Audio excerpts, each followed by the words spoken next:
I saw this ad. I was on Craigslist looking for a crew member for another project I was working on, and I saw this ad, and I started reading, and it was long and involved, but fascinating. And it was all about, he had a television show in Miami for 14, 15 years, and it was a talk variety show, and he was looking to make a movie, and he had some ideas, and he wanted to meet with a writer who could help him transform his career from a talk show host to more of a legitimate actor. And I thought, wow, this is an interesting story.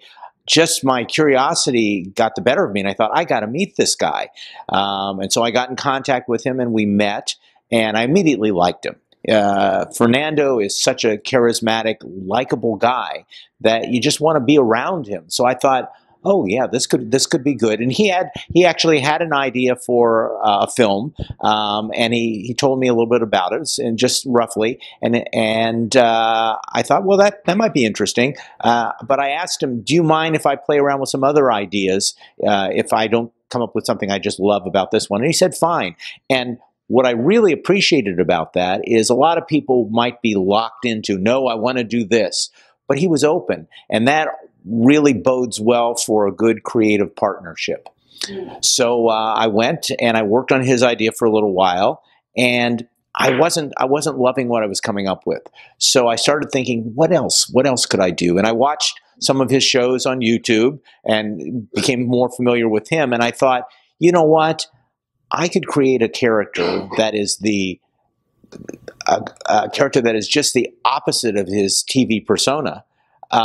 And that might be really effective in helping him make this transition from talk show host to actor. So I came up with this really sweet, lovable, quiet, soft-spoken Ernesto. And from there, the ideas just came pouring out. And we came up with what I think is a very sweet, uplifting story. In fact, he gave me a lot to work with because his television persona is so rich and vibrant that it really gave me some parameters of how to write the character of Ernesto.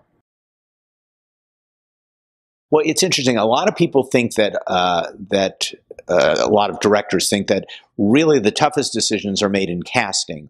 If you have the right cast, there's not so much directing in terms of the actors. It's really so important that you get the right people in the roles.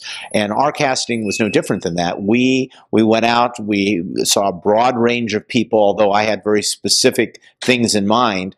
And we were very fortunate because we had a lot of really good people show up, and I had my choice of a lot of good people, and things worked out. We had a few characters, and I can say that when they showed up, the actor read for the part, and I thought, oh yeah, that's him. Now I've got to listen to 15 other people read that part, but I don't think anyone's going to be any better than him or her in this role.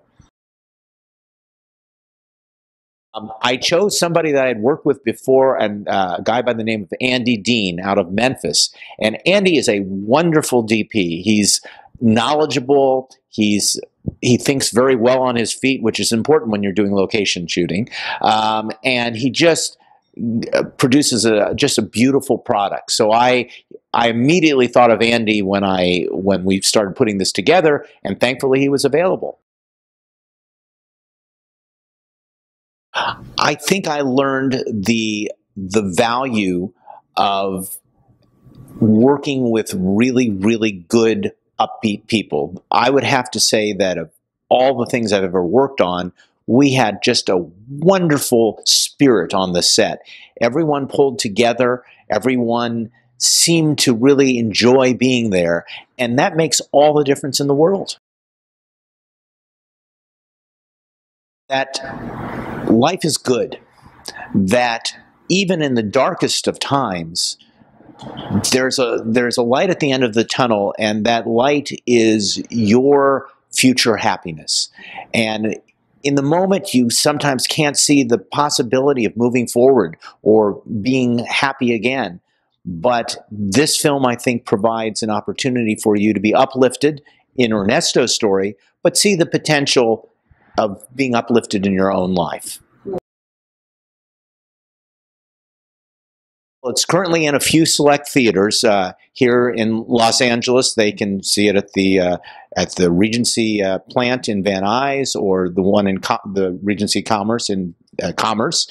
It's in January. We're having our Hollywood premiere on the 9th, and then it'll be available everywhere on January 14th. They can find us on Facebook at Ernesto's Manifesto, or at Instagram at Ernesto's_Manifesto. And please reach out to us. Check out the film. We have the trailer you can see. You can see all kinds of behind-the-scenes photos, and it's really, really exciting to have people be interested in the film. We've gotten some feedback from the people in the theaters so far, and everyone seems to love it, and that really makes us feel good. David, don't do this to me anymore. I mean, you're bringing better clothes than me, more beautiful. Can you give me your shirt, please? You know, I give you the shirt off my back, just not in front of the camera. No, I told him to cut. Oh. It's cut, already cut. Oh, okay. I mean, to wear on the street now. Because okay, well, you prettier than me. I don't want that. Can I wear your jacket? Yeah, I give you my jacket. Okay, we'll change. We'll change out there. Okay. All right. Bye. Thank you.